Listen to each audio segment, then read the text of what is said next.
नमस्कार दोस्तों, स्वागत है आपका आज के मुख्य समाचार में, जिसमें सबसे पहली और बड़ी खबर में आपको बताएंगे कि महाराष्ट्र चुनाव से पहले बीजेपी को झटका, बड़े नेता ने दिया इस्तीफा, बताई वजह। अब उद्धव गुट के शिवसेना में होंगे शामिल। खबर में आगे जिक्र होगा कि एनडीए गठबंधन को बड़ा झटका, बीजेपी और एजेएसयू के 2 नेता थामेंगे झामुमो का दामन। खबर में आगे जिक्र होगा कि मोदी सरकार को वार्निंग देगा संयुक्त किसान मोर्चा, 500 जिलों में करने जा रहा है ये काम। आगे जिक्र होगा कि महाराष्ट्र में नहीं बनने देंगे शिंदे और फडणवीस की सरकार, एआईएमआईएम प्रमुख ओवैसी ने किया दावा। और इसी के साथ आगे जिक्र होगा कि कांग्रेस की याचिका से जम्मू कश्मीर में सियासी हलचल, एलजी के अधिकारों पर उठे सवाल। दोस्तों, हर एक खबर की गहराई में आपको ले जाएंगे, लेकिन उससे पहले आपसे निवेदन कि वीडियो को कीजिए लाइक और चैनल को सब्सक्राइब करके बेल आइकन दबाकर कमेंट में लिखिए जय हिंद। रुक करते हैं सबसे पहली और बड़ी खबर की तरफ। महाराष्ट्र चुनाव से पहले बीजेपी को झटका, बड़े नेता ने दिया इस्तीफा, बताई वजह। अब उद्धव गुट के शिवसेना में होंगे शामिल। जी हां दोस्तों, महाराष्ट्र विधानसभा चुनाव की तारीखों का ऐलान हो चुका है। सभी पार्टियां अपने अपने उम्मीदवारों के नाम की लिस्ट बना रही है और इस बीच महाराष्ट्र के तटीय सिंधुदुर्ग जिले में भारतीय जनता पार्टी के नेता राजन तेली ने पार्टी की प्राथमिक सदस्यता से इस्तीफा दे दिया है। जल्द ही राजन तेली के उद्धव ठाकरे के नेतृत्व वाली शिवसेना में शामिल होने की योजना है। राजन तेली सावंतवाड़ी विधानसभा क्षेत्र के लिए बीजेपी के प्रभारी थे। तेली ने दावा किया कि उन्होंने पिछले 10 सालों में बीजेपी के लिए कड़ी मेहनत की, लेकिन रत्नागिरी सिंधुदुर्ग से लोकसभा सांसद और पूर्व केंद्रीय मंत्री नारायण राणे तथा उनके परिवार के पार्टी में शामिल होने के बाद से उन्हें परेशानियों का सामना करना पड़ रहा है। विधानसभा चुनाव लड़ने के लिए राणे के बेटे नीलेश के एकनाथ शिंदे के नेतृत्व वाली शिवसेना में शामिल होने की संभावनाओं संबंधी खबरों का हवाला देते हुए तेली ने कहा कि वो एक ही परिवार के सदस्यों को लोकसभा और विधानसभा क्षेत्र का प्रतिनिधित्व करने का मौका दिए जाने के खिलाफ हैं। रुक करते हैं अगली ब्रेकिंग न्यूज की तरफ। एनडीए गठबंधन को बड़ा झटका, बीजेपी और एजेएसयू के 2 नेता थामेंगे झामुमो का दामन। जी हां दोस्तों, झारखंड विधानसभा चुनाव से पहले एनडीए गठबंधन को बड़ा झटका लगा है। दरअसल चंदन कियारी के पूर्व विधायक उमाकांत रजक ने आजसू की सदस्यता से इस्तीफा दे दिया। जानकारी के मुताबिक अब वो झामुमो का दामन थामने वाले हैं। इसके अलावा झामुमो से वर्तमान विधायक केदार हजारा भी झारखंड मुक्ति मोर्चा की सदस्यता ग्रहण कर रहे हैं। रुक करते हैं ब्रेकिंग न्यूज की तरफ। मोदी सरकार को वार्निंग देगा संयुक्त किसान मोर्चा, 500 जिलों में करने जा रहा है ये काम। जी हाँ दोस्तों, संयुक्त किसान मोर्चा अब वार्निंग रैली निकालेगा। किसानों के संगठन संयुक्त किसान मोर्चा ने कहा है कि वो किसानों के दिल्ली कूच के 4 साल पूरे होने पर 26 नवंबर को 500 जिलों में चेतावनी रैलियां निकालेगा। संगठन ने अपनी मांगें पूरी नहीं होने पर अगले साल बड़ा आंदोलन करने की चेतावनी दी। एसकेएम की आम बैठक के बाद बुधवार को ये घोषणा की गई। और आपको बता दें कि एआईकेएस नेता हन्नान मुल्लाह ने न्यूज एजेंसी से कहा कि सरकार ने अब तक अपनी प्रतिबद्धता पूरी नहीं की है। उन्होंने किसानों को धोखा दिया है, इसीलिए हमने देश भर में रैलियां आयोजित करने का फैसला किया है। रुक करते हैं अगली ब्रेकिंग न्यूज की तरफ। महाराष्ट्र में नहीं बनने देंगे शिंदे और फडणवीस की सरकार, एआईएमआईएम प्रमुख ओवैसी का बड़ा दावा। जी हां दोस्तों, महाराष्ट्र और झारखंड में विधानसभा चुनाव लड़ने को लेकर एआईएमआईएम प्रमुख असदुद्दीन ओवैसी ने बड़ा दावा किया है। उन्होंने कहा कि हम महाराष्ट्र में शिंदे और फडणवीस की सरकार नहीं बनने देंगे। उन्होंने कहा कि महाराष्ट्र में हमारे पूर्व सांसद इम्तियाज जलील ने नाना पटोले और शरद पवार को पत्र लिखा है। अब उनको सीटों को लेकर फैसला करना है। उन्होंने कहा कि महाराष्ट्र में हमारी पहल से मजबूत राजनीतिक उपस्थिति है, इसीलिए हम चुनाव जरूर लड़ेंगे। महाराष्ट्र के लिए हमने 5 उम्मीदवारों की घोषणा की है। हमारे पास पहले से ही महाराष्ट्र में 2 विधायक हैं। हमने चुनाव को लेकर मराठा आरक्षण कार्यकर्ता जरांगे पाटिल से भी बात की है। अब उन्हें फैसला करना है। उन्होंने ये भी कहा कि कांग्रेस को हरियाणा चुनाव आसानी से जीतना चाहिए था, लेकिन वह ऐसा नहीं कर सके। उन्हें आत्मनिरीक्षण करना चाहिए। वहीं झारखंड को लेकर ओवैसी बोले कि हमारी पार्टी ने आदिल हसन और रियाज उल हसन इफेंटी को झारखंड भेजा है। रुक करते हैं अगली ब्रेकिंग न्यूज की तरफ। कांग्रेस की याचिका से जम्मू कश्मीर में सियासी हलचल, एलजी के अधिकारों पर उठे सवाल। जी हां दोस्तों, एलजी मनोज सिन्हा की ओर से विधानसभा में 5 विधायकों को नामित करने के अधिकार मामले के खिलाफ जम्मू कश्मीर हाई कोर्ट में जनहित याचिका दायर की गई है। कांग्रेस प्रवक्ता रविंदर शर्मा ने याचिका दायर कर मांग की है कि सुनवाई के लिए विशेष खंडपीठ गठित की जाए। मुख्य न्यायाधीश ताशी रबस्तान ने सुनवाई के लिए सोमवार को विशेष खंडपीठ गठित करने पर सहमति जता दी है। याचिकाकर्ता के वकील डी.के. खजूरिया ने गुरुवार को मुख्य न्यायाधीश के समक्ष 5 विधायकों के नामांकन के मुद्दे पर प्रदेश कांग्रेस कमेटी के मुख्य प्रवक्ता रविंदर कुमार शर्मा द्वारा दायर याचिका को शीघ्र सूचीबद्ध करने की मांग की। खजूरिया ने कहा कि मामला अत्यावश्यक प्रकृति का है। खजूरिया ने सर्वोच्च न्यायालय का आदेश भी पढ़ा, जिसमें याचिकाकर्ता को इस मामले में जम्मू कश्मीर उच्च न्यायालय का दरवाजा खटखटाने की स्वतंत्रता दी गई थी। दोस्तों, रुक करते हैं अगली ब्रेकिंग न्यूज की तरफ, बहराइच में हिंसा जानबूझकर कराई गई, बांटो और राज करो की नीति पर काम कर रही भाजपा, अखिलेश यादव का बयान। जी हां दोस्तों, समाजवादी पार्टी के अध्यक्ष और उत्तर प्रदेश के पूर्व मुख्यमंत्री अखिलेश यादव ने बहराइच में पिछले दिनों हुई सांप्रदायिक हिंसा को जानबूझकर कराई गई घटना करार देते हुए कहा कि डिवाइड एंड रूल के आधार पर काम कर रही राज्य की बीजेपी सरकार को इस बात पर दुख जाहिर करना चाहिए कि आखिर ये घटना क्यों हुई। अखिलेश यादव ने गुरुवार को बहराइच हिंसा के 5 आरोपियों को पुलिस से हुई कथित मुठभेड़ में गिरफ्तार किए जाने पर भी सवाल उठाए और कहा कि सरकार ने प्रदेश की पुलिस को बिगाड़ दिया है। उन्होंने कहा कि पुलिस का ये तौर तरीका बन गया है और जब कभी जांच होगी तो बहुत से दोषी पुलिसकर्मियों के खिलाफ कार्रवाई होगी और उन्हें जेल जाना पड़ेगा। सपा नेता ने बहराइच हिंसा का जिक्र करते हुए कहा, पड़ोसी जिले का मामला है, आप मुझसे बेहतर जानते होंगे कि ये दुर्घटना नहीं हुई है बल्कि कराई गई है। यादव ने कहा कि मुझे तो यहाँ तक सुनने में आया है कि जिस व्यक्ति ने बहराइच में जुलूस का पहला वीडियो वायरल किया उस पत्रकार के हाथ या पैर में बहुत चोटें आई हैं। बीजेपी के लोगों ने उसे बहुत मारा है। अगर बीजेपी के लोग पत्रकार को मार रहे हैं या उसे झूठे मुकदमे में जेल भिजवा रहे हैं तो समझ लीजिए वो क्या छिपा रहे हैं, कुछ तो छिपा रहे हैं ना। रुक करते हैं अगली ब्रेकिंग न्यूज़ की तरफ। प्रियंका गांधी ने उठाई छत्तीसगढ़ के आदिवासियों की आवाज़, साधा राज्य और केंद्र सरकार पर निशाना। जी दोस्तों, कांग्रेस महासचिव प्रियंका गांधी लगातार बीजेपी के ऊपर हमलावर रहती हैं। एक बार फिर उन्होंने छत्तीसगढ़ के आदिवासियों को लेकर प्रदेश और केंद्र सरकार पर निशाना साधा। उन्होंने ट्वीट करते हुए लिखा कि पूरे देश में आदिवासियों पर अत्याचार करना भाजपा की नीति बन गई है। जो आदिवासी सदियों से जंगल के मालिक हैं उन्हें बेदखल किया जा रहा है ताकि अडानी जी की खदानें चल सकें। इसके अलावा भी उन्होंने बहुत कुछ कहा। दोस्तों, कांग्रेस महासचिव और वायनाड से कांग्रेस प्रत्याशी प्रियंका गांधी ने छत्तीसगढ़ के आदिवासियों पर हो रहे अत्याचार को लेकर बीजेपी पर जमकर निशाना साधा। उन्होंने ट्वीट करते हुए लिखा कि पूरे देश में आदिवासियों पर अत्याचार करना भाजपा की नीति बन गई है। जो आदिवासी सदियों से जंगल के मालिक हैं उन्हें बेदखल किया जा रहा है ताकि अडानी जी की खदानें चल सकें। रुक करते हैं अगली ब्रेकिंग न्यूज़ की तरफ। हर विधानसभा में वोटिंग लिस्ट से उड़ाए विपक्षी समर्थकों के नाम, महायुति सरकार पर महाविकास अघाड़ी का गंभीर आरोप। जी हां दोस्तों, महाराष्ट्र विधानसभा चुनाव 2024 को लेकर सियासी लड़ाई तल्ख होती जा रही है और अब विपक्ष गठबंधन ने जो इल्जाम लगाया है उसकी छींटें चुनाव आयोग तक जा रही हैं। महाविकास अघाड़ी का आरोप है कि सत्ताधारी गठबंधन ने सरकारी मशीनरी का इस्तेमाल करते हुए विपक्षी दलों को वोट देने वाले लोगों का नाम वोटर लिस्ट से ही हटा दिया है। महाविकास अघाड़ी का आरोप है कि महायुति सरकार ने एक नहीं बल्कि हर विधानसभा से 2500 से 10,000 वोटर्स का नाम वोटर लिस्ट से हटाया गया है। इसके लिए विपक्ष ने सीधे तौर पर महायुति सरकार की प्रमुख घटक दल यानी बीजेपी पर निशाना साधा है। दरअसल महाराष्ट्र कांग्रेस प्रमुख नाना पटोले ने कहा कि बीजेपी हारे हुए दलों का खेल खेल रही है। उसे एहसास हो गया है कि वो हार रही है और इसीलिए इस तरह के हथकंडे अपनाए जा रहे हैं।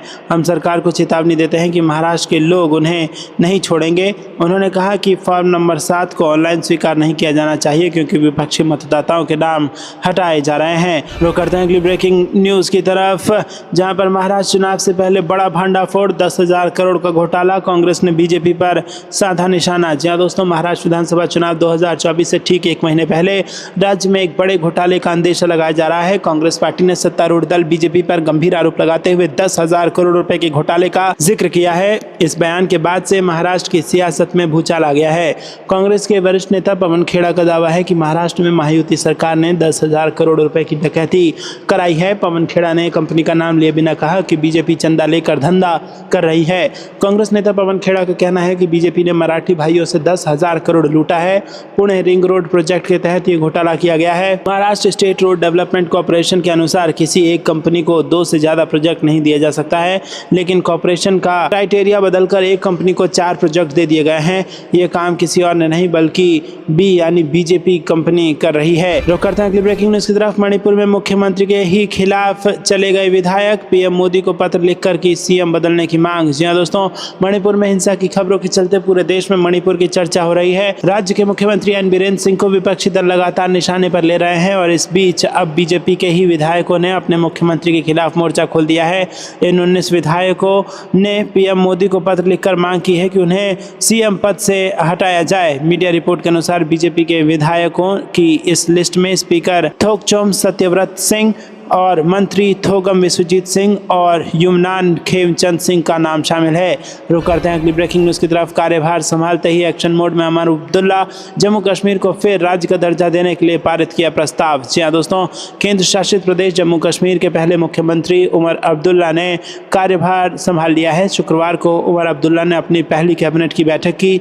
हालांकि अपनी पहली कैबिनेट बैठक में अनुच्छेद 370 के निरस्तीकरण के खिलाफ निंदा प्रस्ताव पारित न करने पर उमर अब्दुल्ला विरोधियों के निशाने पर आ गए हैं। आपको यह लगता है दोस्तों, कमेंट में जरूर बताइए। वीडियो को लाइक नहीं किया तो लाइक जरूर कीजिएगा। रुक करते हैं अगली ब्रेकिंग न्यूज़ की तरफ। महाराष्ट्र और झारखंड में बाजी पलटने को कांग्रेस तैयार, 14 ऑब्जर्वर नैया लगाएंगे पार। जी हाँ दोस्तों, आपको बता दें कि हरियाणा विधानसभा चुनाव में जीती हुई बाजी हारने के बाद कांग्रेस अब महाराष्ट्र और झारखंड चुनाव की तैयारियों में जुट गई है। पिछले अनुभव से सबक लेते हुए कांग्रेस इस बार अपनी तैयारियों को और पुख्ता कर रही है। इसी कड़ी में कांग्रेस ने दोनों ही राज्यों में क्राइसिस मैनेजमेंट के लिए 14 नेताओं को वरिष्ठ पर्यवेक्षक नियुक्त किया है। वहीं कांग्रेस ने महाराष्ट्र को 5 जोन में बांटकर पर्यवेक्षक नियुक्त किए हैं। अशोक गहलोत और जी परमेश्वर को मुंबई और कोंकण जोन का पर्यवेक्षक बनाया गया है। कांग्रेस पार्टी के मुताबिक सांसद तारिक अनवर, पूर्व केंद्रीय मंत्री अधीर रंजन चौधरी और तेलंगाना के डिप्टी सीएम भाटी वी मल्लू को झारखंड का वरिष्ठ पर्यवेक्षक नियुक्त किया गया है। इसी तरह सचिन पायलट और उत्तम रेड्डी को मराठवाड़ा, भूपेश बघेल, चरणजीत सिंह चन्नी और उमंग सिंघार को विदर्भ का पर्यवेक्षक बनाया गया है। तो दोस्तों, यहाँ पर पर्यवेक्षकों के सहारे नैया पार लगाएगी कांग्रेस और महाराष्ट्र और झारखंड में बाजी पलटने के लिए कांग्रेस तैयार है। रुक करते हैं अगली ब्रेकिंग न्यूज़ की तरफ। इंटरनल सर्वे में बीजेपी हार रही, मिल्कीपुर में चुनाव, अखिलेश यादव बोले इसलिए टाला इलेक्शन। जी हाँ दोस्तों, आपको बता दें कि सपा प्रमुख अखिलेश यादव ने लखनऊ में मिल्कीपुर को लेकर बड़ा बयान दिया है। उन्होंने कहा कि मिल्कीपुर का उपचुनाव उनके अपने सर्वे में बीजेपी के लोग हार रहे थे। बीजेपी के इंटरनल सर्वे में बीजेपी को पता चल गया था कि वो मिल्कीपुर में चुनाव हार रहे हैं, इसीलिए वहां चुनाव टाल दिया। वहां पीडीए से जुड़े बीएलओ हटा दिए गए। मुख्यमंत्री खुद कई बार वहां गए, प्रशासन के लोगों से रिपोर्ट ली तो उनको पता चला कि वो मिल्कीपुर में चुनाव हार रहे हैं। अब अपनी बदनामी बचाने के लिए कोर्ट और इलेक्शन कमीशन का चक्कर लगा रहे हैं, जिससे वहां चुनाव हो जाए। अगर 2 दिनों में वहां काम नहीं कर पाए तो वहां चुनाव नहीं हो पाएगा। वाल्मीकि जयंती पर सपा अध्यक्ष अखिलेश यादव ने ये बातें मीडिया से कही। रुक करते हैं अगली ब्रेकिंग न्यूज़ की तरफ। हरियाणा की 20 सीटों का मामला सुप्रीम कोर्ट पहुंचा। याचिकाकर्ता ने दोबारा वोटिंग की मांग की। ईवीएम की बैटरी चार्जिंग को बना दिया आधार। जहां दोस्तों, हरियाणा विधानसभा चुनाव के दौरान 20 सीटों पर वोटिंग में गड़बड़ी के आरोप वाली शिकायत अब सुप्रीम कोर्ट पहुंच गई है और कोर्ट में एक याचिका दायर की गई है, जिसमें कहा गया है कि चुनाव के दौरान इलेक्ट्रॉनिक वोटिंग मशीन में छेड़छाड़ हुई है। रुक करते हैं अगली ब्रेकिंग न्यूज़ की तरफ। बिहार में जहरीली शराब से 6 लोगों की मौत पर भड़की प्रियंका गांधी, कहा अवैध कारोबार पर लगाम लगाए सरकार। जी हाँ दोस्तों, कांग्रेस महासचिव प्रियंका गांधी ने बिहार के सीवान एवं सारण जिलों में जहरीली शराब पीने से 6 लोगों की मौत पर बृहस्पतिवार को दुख जताया और आरोप लगाया कि प्रदेश में शराबबंदी के बावजूद जहरीली शराब का अवैध कारोबार धड़ल्ले से जारी है। उन्होंने ये भी कहा कि राज्य सरकार को इस पर लगाम लगानी चाहिए। प्रियंका गांधी ने सोशल मीडिया मंच एक्स पर पोस्ट किया कि बिहार के सीवान और सारण जिले में जहरीली शराब से बड़ी संख्या में लोगों की मृत्यु का समाचार अत्यंत दुखद है। ईश्वर दिवंगत आत्माओं को श्री चरणों में स्थान दे। शोक संतप्त परिजनों के प्रति मेरी गहरी संवेदनाएं। बड़ी संख्या में लोग अस्पताल में भर्ती हैं, उनके शीघ्र स्वस्थ होने की प्रार्थना करती हूं। उन्होंने कहा कि बिहार में शराबबंदी लागू है, लेकिन जहरीली शराब का अवैध कारोबार धड़ल्ले से चल रहा है, जिससे आए दिन मौतें होती हैं। सरकार को इस पर लगाम लगानी चाहिए। बता दें कि बिहार के सीवान और सारण जिलों में कथित तौर पर जहरीली शराब पीने से बुधवार को 6 लोगों की मौत हो गई थी और कई लोगों को अस्पताल में भर्ती कराया गया। रुक करते हैं अगली ब्रेकिंग न्यूज़ की तरफ। बुरी फंसी महाराष्ट्र सरकार, अब पीछे पड़ा चुनाव आयोग करेगा मामले की जांच। जी हाँ दोस्तों, विधानसभा चुनाव की तारीख के सामने आते ही महाराष्ट्र की महायुति सरकार बुरी फंस गई है। महाराष्ट्र सरकार के खिलाफ चुनाव आयोग जांच शुरू करने जा रहा है और ये जांच आदर्श आचार संहिता के उल्लंघन को लेकर की जानी है। बता दें कि महाराष्ट्र सरकार आदर्श आचार संहिता के उल्लंघन को लेकर चुनाव आयोग की जांच के घेरे में है। 15 अक्टूबर को चुनाव आयोग ने महाराष्ट्र विधानसभा चुनाव की तारीखों का ऐलान कर दिया है। जानकारी के मुताबिक 15 अक्टूबर को दोपहर 3:30 बजे विधानसभा चुनाव की घोषणा के बाद महाराष्ट्र सरकार ने अपनी सरकारी वेबसाइट पर करीब 200 सरकारी प्रस्ताव, नियुक्तियां और निविदाएं जारी कर दी, जबकि चुनाव आयोग की पीसी के बाद मुख्य निर्वाचन अधिकारी के कार्यालय से राज्य सरकार को एक पत्र भेजा गया था, जिसमें आदर्श आचार संहिता लागू होने के बाद किसी भी सरकारी निर्णय, आदेश और निविदा को प्रकाशित न करने का आदेश दिया गया था, पर सरकार अपनी हरकतों से बाज नहीं आई और उसने वही किया जो उसे नहीं करना चाहिए था। बता दें कि राज्य सरकार ने आयोग के आदेश की अनदेखी की और मंगलवार रात और बुधवार सुबह के बाद कई निर्णय प्रकाशित किए। जब चुनाव आयोग ने इस पर चिंता जताई तो सरकार ने जल्दबाजी में अपनी वेबसाइट पर अपलोड किए गए कई निर्णय हटा दिए। अब इस मामले को लेकर मुख्य निर्वाचन अधिकारी चेकालिंगम ने कहा कि हम अपलोड किए गए सरकारी प्रस्तावों के समय की जांच करेंगे और जांच करेंगे कि क्या इससे आदर्श आचार संहिता का उल्लंघन हुआ है या नहीं। रुक करते हैं अगली ब्रेकिंग न्यूज की तरफ। इस बार एक नहीं दो मुद्दों पर जेडीयू और बीजेपी में तकरार। बिहार विधानसभा चुनाव से पहले उभरे मतभेद। जी हां दोस्तों, बीजेपी के फायर ब्रांड नेता और केंद्रीय मंत्री गिरिराज सिंह बिहार में हिंदू स्वाभिमान यात्रा के प्रथम चरण की तैयारी में लगे हैं। इस यात्रा का जहां बीजेपी पुरजोर समर्थन कर रही है तो वहीं जेडीयू ने इस यात्रा पर ऐतराज जताया है। इसके साथ ही जेडीयू ने उस मांग का भी विरोध किया है जिसमें बीजेपी के एक विधायक ने सीमांचल के कुछ जिलों को मिलाकर केंद्र शासित प्रदेश बनाने की मांग केंद्र सरकार से की है।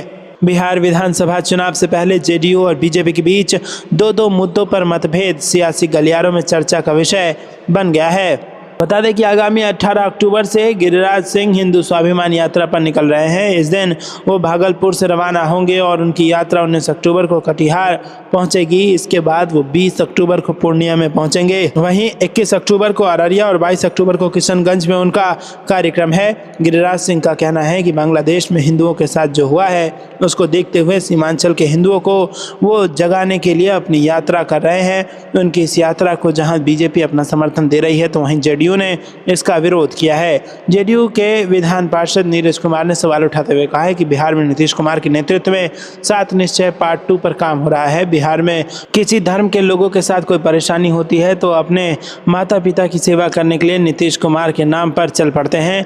बिहार के लोग पहले से जगे हुए हैं और उनको जगाने की जरूरत नहीं है। नीरज कुमार ने स्पष्ट कर दिया है कि इस यात्रा से जेडीयू का कोई संबंध नहीं है। उन्होंने कहा कि बिहार की सरकार सीमांचल में हिंदू हो या मुसलमान हो सबों के लिए एक जैसा काम कर रही है। रुक करते हैं अगली ब्रेकिंग न्यूज की तरफ। पहले दिन ही सीएम उमर अब्दुल्ला का बड़ा फैसला। एलजी की अध्यक्षता वाली प्रशासनिक परिषद के अधिकार रद्द। जम्मू कश्मीर से बड़ी खबर। जी हां दोस्तों, जम्मू कश्मीर में बुधवार को नवनिर्वाचित सरकार की कार्यभार संभालने के कुछ ही घंटों बाद सीएम उमर अब्दुल्ला एक्शन में दिखे। उन्होंने कई ऐसे आदेशों को रद्द कर दिया जिनके तहत केंद्र शासित प्रदेश के शासन के लिए उपराज्यपाल की अध्यक्षता वाली प्रशासनिक परिषद को अधिकार सौंपे गए थे। उमर अब्दुल्ला सरकार की ओर से जारी एक बयान के मुताबिक साल 2020 में शुरू किए गए कुछ सरकारी आदेश वापस ले लिए गए हैं। इन्हें रद्द करने का आदेश सामान्य प्रशासन विभाग के आयुक्त सचिव संजीव वर्मा ने जारी किया है। दोस्तों रुक करते हैं अगली ब्रेकिंग न्यूज की तरफ। महाराष्ट्र के लोग विश्वासघात करने वालों से जल्द बदला लेंगे। जयराम रमेश ने राज्य को उपेक्षित करने के आरोप लगाए। जी हां दोस्तों, कांग्रेस ने बुधवार को महाराष्ट्र की महायुति सरकार पर राज्य के हितों का त्याग करने का आरोप लगाया और कहा कि प्रदेश की जनता जल्द ही उन लोगों से बदला लेगी जिन्होंने राज्य के साथ विश्वासघात किया है। पार्टी महासचिव जयराम रमेश ने दावा किया कि केंद्र में प्रधानमंत्री नरेंद्र मोदी के नेतृत्व वाली सरकार के आने के बाद से महाराष्ट्र को विकास परियोजनाओं से निरंतर उपेक्षित किया गया है। महाराष्ट्र की सत्तारूढ़ महायुति में शिवसेना, भारतीय जनता पार्टी और उप मुख्यमंत्री अजित पवार के नेतृत्व वाली राष्ट्रवादी कांग्रेस पार्टी शामिल है। रमेश ने एक्स पर पोस्ट किया कि महायुति सरकार इस बात के लिए संदिग्ध रूप से जानी जाएगी कि उन्होंने महाराष्ट्र के हितों का पूरी तरीके से त्याग कर दिया है। कांग्रेस और महाविकास अघाड़ी अपने पसंदीदा के लिए अलग भूमिका निभाने में विश्वास नहीं करते, पूरे देश के समान विकास में विश्वास करते हैं। उन्होंने कहा कि बुनियादी ढांचे की नई परियोजनाएं, विशेष निवेश क्षेत्रों और आधुनिक उद्योग से सभी भारतीय नागरिकों को लाभ होना चाहिए, न कि केवल एक राज्य को। रमेश के अनुसार जब 1970 और 80 के दशक में गुजरात का औद्योगिकरण जारी था तब अन्य राज्यों से परियोजनाएं छीने बिना Gujarat state fertilizers and chemicals limited, Gujarat refinery और IPCL जैसी परियोजनाएं स्थापित की गई। उन्होंने दावा किया कि प्रधानमंत्री नरेंद्र मोदी ने फैसला किया कि महाराष्ट्र किसी भी नई परियोजना या केंद्र की तरफ से मिलने वाले सहयोग का हकदार नहीं है। कांग्रेस नेता ने महाराष्ट्र से कई परियोजनाएं दूसरे राज्यों में स्थानांतरित किए जाने का उल्लेख करते हुए कहा कि दुर्भाग्यपूर्ण तथ्य यह है कि बीजेपी में दूरदर्शिता का पूरी तरीके से अभाव है। वो कुछ भी बना नहीं पा रहे हैं। ये या तो PSU बेच सकते हैं या धमकी दे सकते हैं। आपको क्या कुछ लगता है दोस्तों, कमेंट में जरूर बताइए। वीडियो को लाइक नहीं किया तो लाइक जरूर कीजिएगा। रुक करते हैं अगली ब्रेकिंग न्यूज की तरफ। झारखंड विधानसभा चुनाव का ऐलान होते ही एक्शन में राहुल गांधी, जल्द करेंगे चुनावी शंखनाद। जी हां दोस्तों, कांग्रेस के पूर्व अध्यक्ष राहुल गांधी सामाजिक संगठन के साथ मिलकर संविधान बचाओ सम्मेलन के माध्यम से झारखंड में चुनावी मुद्दों को टटोलेंगे। 19 अक्टूबर को उनका आगमन रांची हो रहा है। राहुल गांधी के इस प्रस्तावित कार्यक्रम को लेकर उनकी कोर टीम के सदस्य प्रतिष्ठा सिंह, मनोज त्यागी, अनिल जैन आदि रांची में कैंप कर रहे हैं। राहुल गांधी के संविधान बचाओ कार्यक्रम को लेकर पार्टी सूत्रों ने बताया कि इसमें दल के नेताओं को छोड़कर सामाजिक कार्यकर्ताओं को आमंत्रित किया जाएगा। माना जा रहा है कि इनके पीछे परिचर्चा में राहुल गांधी झारखंड में चुनावी मुद्दों की तलाश करेंगे और इस कार्यक्रम को लेकर मंगलवार को कांग्रेस मुख्यालय से पहुंची प्रतिष्ठा सिंह ने राहुल गांधी की कोर टीम के सदस्य मनोज त्यागी और अनिल जैन के साथ रांची में तैयारियों की समीक्षा की और कई सभागारों को देखने भी पहुंची।